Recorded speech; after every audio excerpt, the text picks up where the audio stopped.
Life has a way of teaching you the same lesson over and over again until you finally decide to listen. I've learned that the quietest moments often hold the loudest truths. If you've ever felt alone in a room full of family, or if you've ever had your heart broken by the very people you built it for, well, you stay with me. You might find a piece of your own story in mine. And if you do, I'd be so honored if you'd share your thoughts down below. We learn from each other, don't we? The invitation came in the mail on one of those thick, creamy envelopes that feels important just to hold. A family getaway to Serenity Springs, it said. My son, David, had sent it.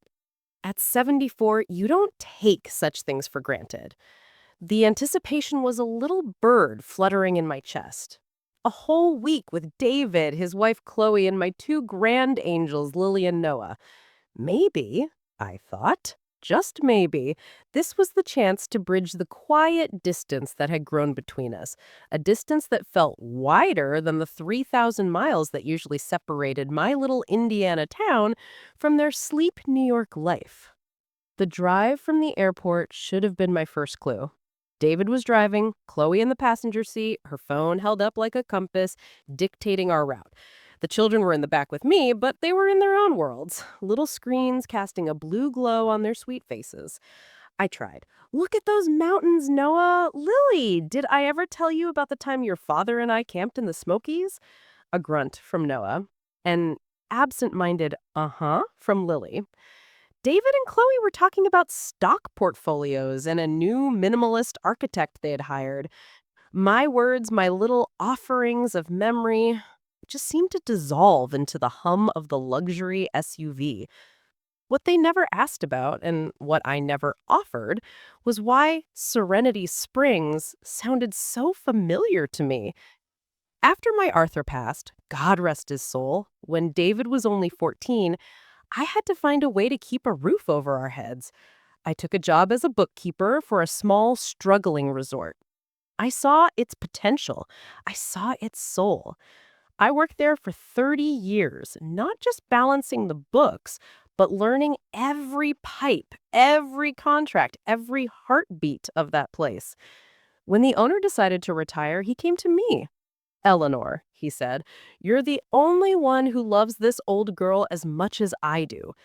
It took every penny of my savings, a loan that kept me up at night, and a decade of sweat and worry, but I became the silent partner. I never put my name on it. I wanted David to be proud of me, not of what I owned. When we pulled up to the lodge, my breath caught. It was more beautiful than I remembered. The great timbered beams, the flower boxes overflowing with petunias, the gentle sound of the spring-fed creek behind it. It was a living part of me. David marched up to the front desk, all business. Reservation for Miller, the family suite. The young man at the desk, Ben, his name tag said, smiled warmly. Of course, Mr. Miller. We have you in the Aspen Grove room. It's lovely, with a view of the... Chloe stepped forward, her smile not quite reaching her eyes. There must be a mistake. We booked the Starlight Suite. I have the confirmation email right here. She waved her phone like a weapon. Ben's smile tightened just a fraction. I do apologize, ma'am. The Starlight Suite is occupied for the entirety of your stay. That is unacceptable, Chloe said, her voice sharpening. We planned this trip months ago. I need you to fix this. I stepped forward, my hand gently on David's arm. David, honey, the Aspen Grove room is just wonderful. I stayed in it once years ago. The light in the morning is just heavenly. Chloe turned that sharp smile on me. It's fine, Eleanor. We'll handle it. She said my name like it was a burden. David, do something. And my son, my David, the boy I taught to ride a bike, just shrugged. Mom, please, let us handle this. But Chloe wasn't done. She turned back to Ben, her voice dripping with a false sweetness. "You'll have to excuse my mother-in-law. She gets a little confused. She's never really been anywhere like this before." She gave a little laugh, a tinkling, cruel sound. "She probably thinks Minibar is a place for miniature farm animals." A few people in the lobby chuckled. My face grew warm. But the worst was yet to come. Lily, my sweet 8-year-old granddaughter, looked up from her screen. "It's true, Grandma. Mommy says you lived in a little box your whole life." The air left my lungs. I looked at David. He wouldn't meet my eyes. He just stared at a spot on the polished floor, a faint blush on his cheeks. In that moment, I wasn't his mother. I was an embarrassment. A story they told about a small, simple life they had left behind. Ben finally got us checked into the Aspen Grove room. The rest of the day was a blur of forced cheer. I was the built-in babysitter while David and Chloe went for massages and wine tastings. I didn't mind the time with the children, not really. But every time I tried to talk to them, to tell them a story, I saw Chloe's words reflected in their eyes. They saw a woman from a little box.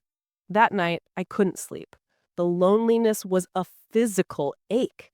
I decided to take a walk to visit my old friend, the resort. The night air was cool.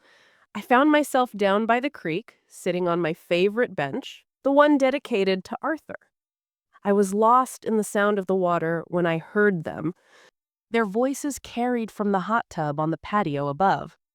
"It's just frustrating, David," Chloe was saying. "We have to tiptoe around her fragility. She can't keep up. It's like bringing a China doll on a safari." "Come on, honey, she's having a good time," David said, but his voice was weak. "Are you kidding? She's a drain, an emotional and financial drain. You've been supplementing her social security for years. When is it enough? We need to think about the future, our future." I froze. Supplementing my income? I sent them money every Christmas, a generous check to help with the children's college funds. I lived comfortably, quietly, off the dividends from this very resort. Then David spoke, and his words were the final, shattering blow. I know, I know. She had such a hard life, no ambition, just existing. It's sad, but what am I supposed to do? She's my mom." They pitied me. They saw my quiet life, my modest home, my refusal to flaunt anything as a life of failure, a life of no ambition. They had built a narrative where I was a charity case and they were the benevolent rescuers. The anger didn't come hot and fiery. It came cold and clear like the water in the creek. It was a clarity I hadn't felt in years. The next morning, they announced they were going on a challenging hike. "You should probably stay here, Mom," David said, not unkindly, but firmly. "The trail might be too much." I just smiled. "That sounds like a wonderful idea. I have a few things I'd like to do myself." As soon as they left, I put on my walking shoes and went to the administrative office. I asked for Martha, the general manager. When she came out, a woman in her 50s with a sharp, competent look, I simply said, "My name is Eleanor Roberts. I believe you have some paperwork for me to sign." Her eyes widened. "Mrs. Roberts, my goodness, of course. Mr. Henderson told me you might stop by one day. Please, come in." An hour later, I was walking back to the room, my heart steady. They returned from their hike, flushed and loud. "Mom, we're going to clean up and then head to the gourmet dinner we booked. There's a kids' club pizza party for Lily and Noah." "That sounds lovely, but I have a different plan for tonight." Chloe sighed. "Eleanor, we've had this reservation for—" "I know," I interrupted, my voice calm but firm. "But tonight, you are my guests, at my table." The confusion on their faces was almost comical. "Your table?" David asked. I led them not to the main dining room, but to the private owner's veranda, a beautiful glass-enclosed space overlooking the starlit mountains. The table was set for four, with the finest crystal and china. A bottle of champagne was chilling. Ben and Martha were standing by, smiling. "What is this?" Chloe whispered, her voice a mix of awe and suspicion. I turned to my son. I looked him right in the eye, the way I used to when he'd done something wrong as a boy. "David," I began, my voice thick with an emotion I couldn't name. "You told your wife, and you led your children to believe that I lived a small life, that I had no ambition, that you have been supporting me." I paused, letting the weight of the words settle. This resort, Serenity Springs, and two others like it, are mine. I built them, not with my hands, but with my mind and my heart. The checks I sent you for the children, that was my success, not my desperation. David's face went pale. "What? No, you were a bookkeeper." I was the bookkeeper. And then I was the partner. And for the last 15 years, I have been the sole owner. Chloe stared, her mouth a perfect O of shock. "I listened to you last night," I continued, my gaze unwavering from David. "By the creek. You think my life is sad. You think I just existed. But David, ambition isn't just about what you show the world. It's about the quiet strength to build a future for your child. It's about the love you pour into something that will outlive you. This place," I gestured to the view, "is my ambition. And it is my heart." I turned to Martha. "Could you please have Ben help Mr. and Mrs. Miller gather their belongings? They'll be checking out tonight. Their original suite, the Starlight Suite, has just become available for them. They can stay there tonight on me. But tomorrow, your vacation and the financial support you've imagined ends." The silence was deafening. David looked at me, and for the first time in years, I saw him.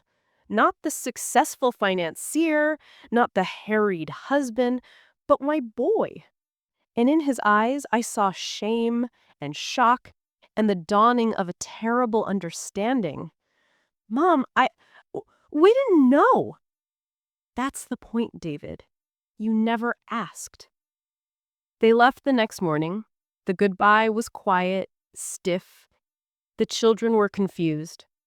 It's been a year now. The hurt doesn't vanish, but it changes. It becomes a part of the landscape of your life. David calls now, once a week. The conversations are careful, like we're both walking on ice that's too thin. But he's trying. He's asking questions about Arthur, about my life, about the business. I learned something profound that week at Serenity Springs. Family isn't just the blood you share. It's the respect you earn and the truth you honor. And sometimes the hardest, most loving thing you can do is to show people who you truly are, even if it shatters the comfortable little box they've put you in. You are worth fighting for, my dears, even if the only person you have to fight is the reflection in the mirror. If this story touched your heart or reminded you of your own strength, do me a kindness, would you? Share it with someone who might need to hear it. Leave a comment below. Your stories are a comfort to me. And remember to be kind to one another. You never know the silent battles or the quiet strengths hidden in the hearts of those around you. Good night, and God bless.